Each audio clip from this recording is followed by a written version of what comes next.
Well, thanks for the opportunity to present, and good afternoon, everyone. Unfortunately, our group director, Kamlesh Kunti, can't make it today, so you have myself instead. Our group here in Leicester focuses largely on ethnic minority health, so my talk broadly is going to be on ethnic health inequalities.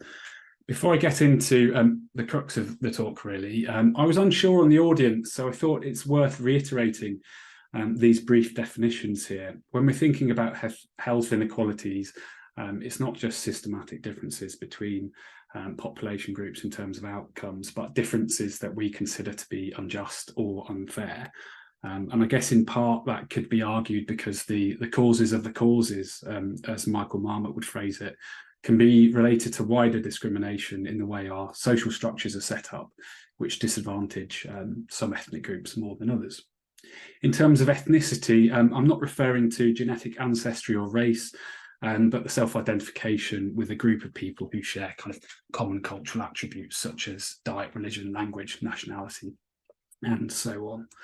And I guess in preparing for this talk, I didn't want to take you simply through an overview of all of our recent data because our team seems to be quite prolific.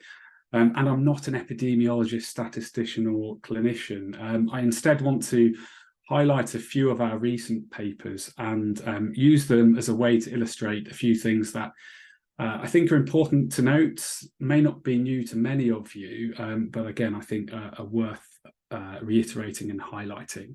So when I was looking back through some of our health inequalities papers over the last couple of years, particularly during the pandemic, the overriding message, of course, was there are stark ethnic health inequalities. But actually, the last couple of decades of our work have demonstrated that, not surprisingly, and we continue to publish examples of this almost every month. And here's an example here up on the slide, which is a forest plot from a recent meta-analysis in the last couple of months by Seitor Kanusor in our group. And Seitor was looking at the impact of two different glucose-lowering medications on cardiovascular and renal outcomes in cardiovascular outcome trials.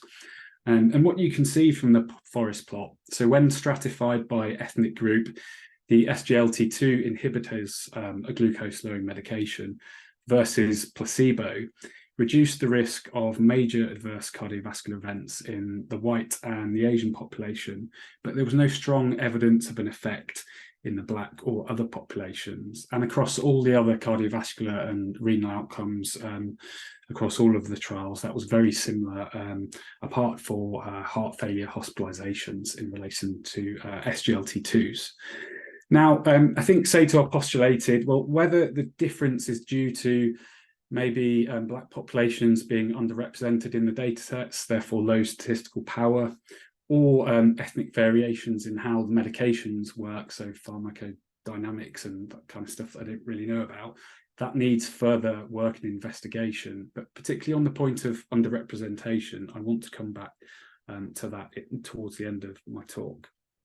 Looking back through our many papers, I wanted to try and make sense of where they fit within the broader field of ethnic health inequalities. So I went looking for some kind of framework or key principles or list of research priorities. And I came across the Leeds consensus statement, which was published a decade ago. And in a nutshell, it was a Delphi consensus exercise bringing together leading academics, practitioners, and policymakers in the field of ethnicity and health to develop key principles for conducting research on ethnicity and health. And one of those 10 prioritized principles I have in the quote here was this shared concern that rather than continuing to kind of perpetually describe ethnic health inequalities in more and more sophisticated ways, a greater proportion of effort should be focused on doing something about it, developing and trialing interventions to reduce these inequities. And within our team, there's quite a bit of recent work where we've developed interventions to close ethnic health inequalities. But I suppose I was more interested looking through our recent papers on analysis which have perhaps sought to explain a health inequity finding and which might inform policy targeting. So I've got an example here. And if you cast your mind back to April of 2021, at that time, there was quite a considerable amount of mounting evidence which was suggesting that people from ethnic minority groups in the UK, USA, elsewhere across Europe were disproportionately affected by the COVID pandemic. And the reasons for the disparities were at the time unclear and to some extent are still being disentangled. There was at the time a recent analysis of population level data in the UK that showed elevated risk of COVID mortality in South Asian and Black populations. And then it was largely explained by demographic and socioeconomic factors that were closely linked to deprivation. But I guess those findings only really provided estimates of risk where in the analyses, the markers of deprivation were held at a fixed value. They didn't quantify the degree to which that excess risk for ethnic minority populations could be eliminated by reducing deprivation. So our colleague, Cameron Razier, I think it was the summer of 2021, conducted a mediation analysis. As I said, I'm a statistician, so don't quiz me on the details of that.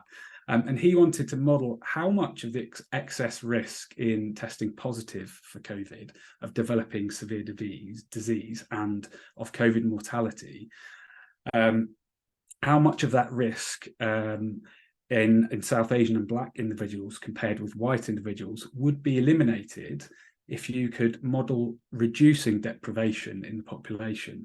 So in this figure here, you can see the results of the modelling, which show the relative risk of the different COVID outcomes in the Black column for Black and South Asian populations relative to white ethnicities, which are the reference group in the dashed line there. And in the other two grey columns for each of the different outcomes, you can see the relative risk if the most deprived 25% of the biobank population, this was biobank data, or the 50% most deprived were moved out of deprivation, so almost a hypothetical intervention. And to be more specific, if you move the 25% most deprived out of deprivation, well, that eliminates across all of those outcomes nearly half of the relative excess risk for developing COVID outcomes in the South Asian and Black population compared to white. A more extreme intervention of moving 50% of the most deprived would have eliminated over 80% of the excess risk, which I think is huge. And those findings really reiterate the central importance of deprivation in driving ethnic inequalities in COVID outcomes. And of course, that's reiterated across other outcomes in the evidence base. And moving on, around the time I was preparing this talk a week or so ago, I was watching quite a lot of the UK COVID inquiry.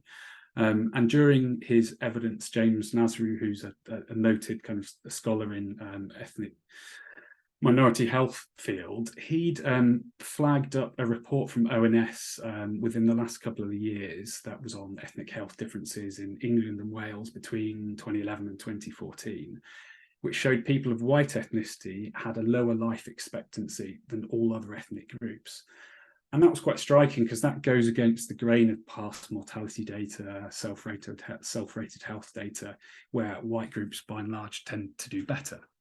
And that really piqued my interest. And I thought, well, have we got similar findings in our own work? And I started looking for similar effects in some of our work over the last 20 months or so. And so I've got an example here from July of this year. It's CPRD data from Yogini Chudasama, research fellow in our real world evidence unit. And she looked at life expectancy following first cardiovascular disease events by type 2 diabetes status. And what you can see here in Yogini's analysis is that in people of white ethnicity, type 2 diabetes was associated with a higher mortality rate, but there was no evidence of difference in life expectancy between individuals with and without type 2 diabetes in other ethnic minority groups. And you can see the blue line here, white populations doing worse across diabetes status groups. And I found that pretty fascinating. And so I've kind of followed up with Yogini what might be some of the reasons postulated for this effect. And one of the reasons suggested explaining the longer life expectancy in ethnic minority groups compared to white groups could be the healthy migrant effect, whereby migrants are likely to be younger and healthier than the average person in both the home and host country. They may benefit from cultural factors such as adherence to a healthy diet, low smoking and alcohol consumption, and so on. They also postulated, and I love the name of this, there could be some salmon bias effect at play. And as I understand it, this may be because of poor health and perhaps a preference to die in familiar surroundings. Some people from ethnic minority populations may choose to return to the place of their birth.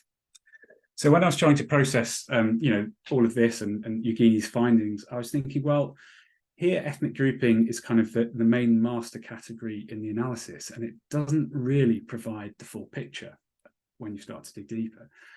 And it seems that the predominant focus on inequalities in health, particularly in quantitative analysis, is usually between groups that are defined by kind of single axes of difference or a single master analysis category, typically socioeconomic measures or ethnicity. And that in some sense fails to recognise other dimensions of identity and disadvantage. And I've got multiple identities listed here on the diagram on the right. Going back to the Leeds consensus statement, one of the issues they brought up was this idea of intersections of multiple identities and how they relate to health advantage or disadvantage. And so intersectionality theory would emphasize that we all inhabit multiple intersection social identities such as ethnicity, gender, social class, and so on. And they provide differential access to resources that drive health inequalities. And thinking back to some of the data, the limitations of the data I've shown, well, I think they all examine a single social category separately. And in some sense, that kind of conceals the intersection of these multiple social identities that relegate or not individuals to different levels in our social structure, and therefore differential access to resources that may confer or not health benefits. I'm not particularly au fait with the quantitative methodologies around intersectionality, but I think there's clearly quite a lot of work that needs to be done to build in intersectional approaches. And as I would understand it, this seems to be quite hard, as typically a lot of models will represent these social identities as being separate and additive, whereas intersectionality theory argues, you can't separate these things out. It's the overlap of these multiple identities that collectively confers advantage or disadvantage. And I just thought that's something worth highlighting. Finally, I said I would return to representation or underrepresentation, and this is just a few highlights of data from a recent systematic review by my PhD student Zara Kayani. So Zara was interested in the level of reporting and representation of two underserved groups in trials of multiple long-term condition interventions, so representation of ethnicity and of low socioeconomic status.